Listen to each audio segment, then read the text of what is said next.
Voice of Mapambano, sauti ya ukweli, nguvu ya mabadiliko. Miaka zaidi ya 2000 iliyopita, hakukuwa na ndege, hakukuwa na bunduki, hakukuwa na satellite. Lakini kulikuwa na kijana mmoja aliyeamini dunia yote inaweza kuwa chini ya miguu yake. Alizaliwa katika mji mdogo wa kifalme. Alelewa kuamini yeye si wa kawaida. Akiwa na miaka 20 tu akawa mfalme, na kabla hajafikisha miaka 33 alikuwa ameshinda karibu dunia yote iliyojulikana wakati huo. Huyu si hadithi ya kufikiria, huyu ni Alexander the Great. Lakini swali ni moja tu: ni nini kilimfanya awe tofauti na wafalme wengine wote? Ni ujasiri? Ni elimu?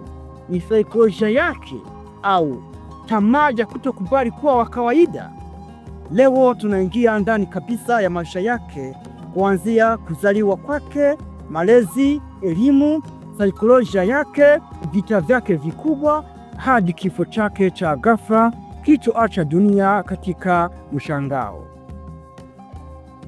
Lakini kabla hatujaanza, hakikisha umebonyeza subscribe, gonga like kama unapenda historia za kweli, na andika maoni yako kwenye comment, na usisahau share ili wengine wajifunze historia hii ya ajabu. Sasa safari inaanza. Alexander the Great. Alexander the Great alikuwa mfalme wa Makedonia na mmoja wa makamanda wa vita mashuhuri zaidi katika historia ya dunia.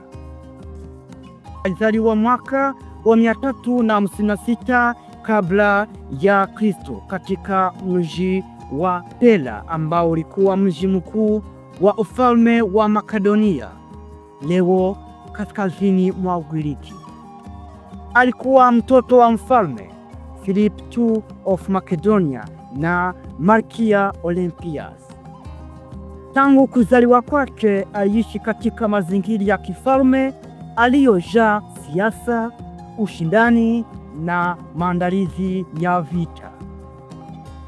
Baba yake Philip II alikuwa mwanajeshi mahiri na mwanasiasa mwenye akili kubwa. Aliimarisha Makedonia kwa kuunda jeshi lenye nidhamu kali na silaha maalum kama mkuki mrefu wa salisa na mpangilio wa kijeshi unaoitwa phalanx. Philip aliunganisha karibu Ugiriki yote chini ya mamlaka yake, na alikuwa na mpango wa kuivamia dola ya Uajemi ambayo ilikuwa dola kubwa zaidi duniani wakati huo. Mama yake Olympias alikuwa mwanamke mwenye imani kali na kidini na ushawishi mkubwa katika malezi yake. Alimjengea Alexander imani kwamba alikuwa na asili ya kipekee na hatima ya kuwa mtu mkubwa duniani. Malezi haya yalichangia sana katika kuunda saikolojia yake na kujiamini kupitia kiasi na kuamini kuwa alizaliwa kwa kusudi maalum. Akiwa mtoto, Alexander alionyesha dalili za ujasiri na akili ya kipekee. Kuna simulizi maarufu kuhusu farasi wa Bucephalus ambaye hakuna mtu aliyemweza kumtuliza isipokuwa Alexander. Tukio hilo lilionyesha uwezo wake wa kuchunguza, kuelewa na kushinda hofu. Baba yake alitambua kipaji chake, na alipofikisha miaka 13 alimleta mwanafalsafa mashuhuri Aristotle awe mwalimu wake. Chini ya Aristotle, Alexander alisoma falsafa, sayansi, tiba, jiografia, fasihi na siasa. Alivutiwa sana na mashujaa wa kale kama Achille na alitamani kuacha jina lake katika historia kama shujaa wa milele.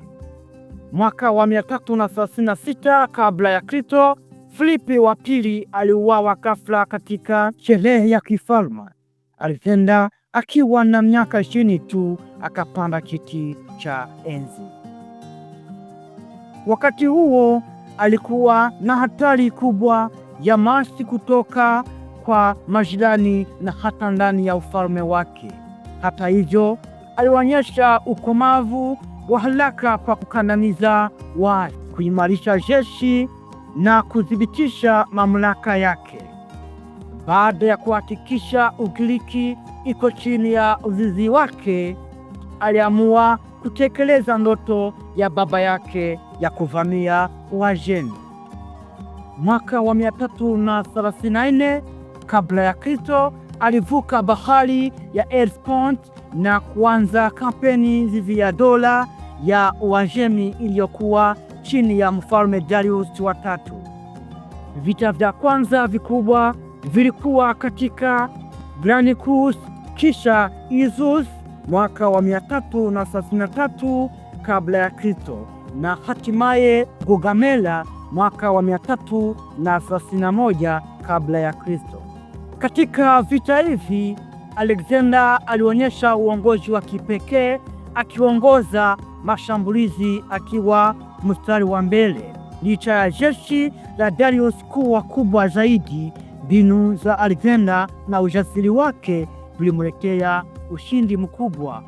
Baada ya ushindi dhidi ya Uajemi, Alexander aliingia Misri ambako alikaribishwa kama mkombozi. Akiwa huko, alianzisha mji wa Alexandria ambao baadaye ulikuwa kituo cha elimu na utamaduni. Pia alimtembelea hekalu la Siwa ambao atangazwa kama mwana wa Mungu jambo liliongeza zaidi imani yake ya kuwa na asili ya kiungu. Hakutosheka na ushindi huo, aliendelea kuelekea mashariki hadi Asia ya kati kufika India. Huko alipanga na mfalme Porus katika vita vya kali karibu na mto Idastes. Ingawa alishinda, askari wake walikuwa wamechoka baada ya miaka mingi ya vita na safari ndefu. Walikataa kuendelea zaidi kuelekea mashariki. Kwa mara ya kwanza, Alexander alilazimika kukubali kurejea. Katika uongozi wake, hakuzinisha tu tamaduni za Kigiriki kwa watu aliowashinda.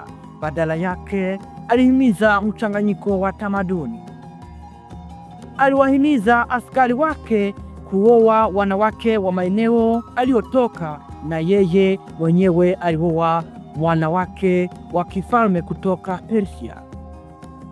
Hii ilisababisha kuenea kwa utamaduni wa Kigiriki unaojulikana kama enzi ya Hellenistic, ambao mawazo, lugha na sanaa ya Kigiriki vienea Asia na Misri.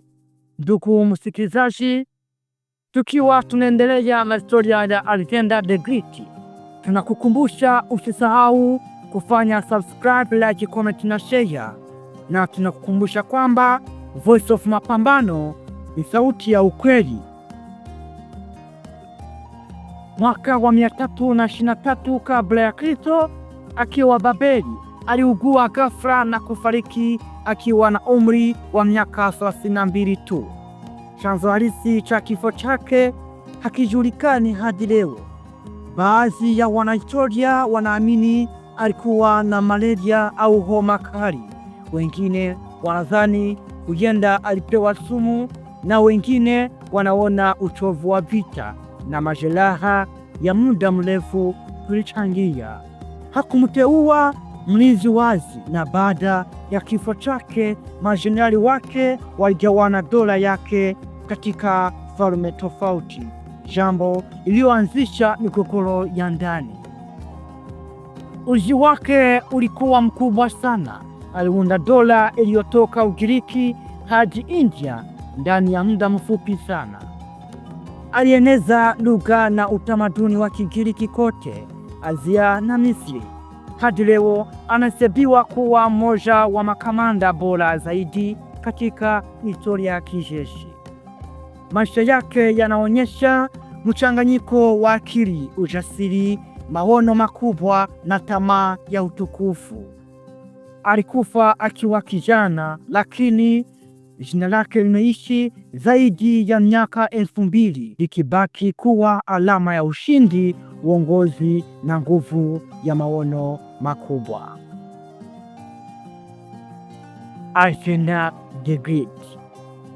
Alexander the Great aliishi miaka 32 tu, lakini alifanya dunia imkumbuke kwa zaidi ya miaka 2300. Alishinda falme, alivunja himaya, aliunganisha tamaduni na akaacha jina lisilofutika katika historia. Lakini mwisho wake unatufundisha kitu kikubwa: nguvu ni ya muda, utukufu unaweza kufifia, lakini maono makubwa yanaweza kuishi milele. Kama kijana wa miaka 20 aliweza kubadilisha ramani ya dunia, je, wewe unaweza kubadilisha nini katika kizazi chako?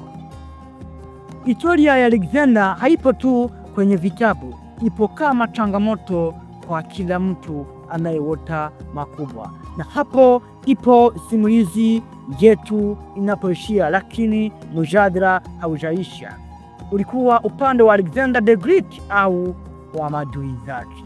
Kama umejifunza kitu kipya leo, bonyeza like, andika maoni yako kwenye comment, na usisahau kufanya subscribe kwa historia zaidi kali kama hii, na share video hii kwa marafiki zako. Mpaka wakati mwingine, historia inaendelea kuandikwa na huenda jina linalofuata likawa lako.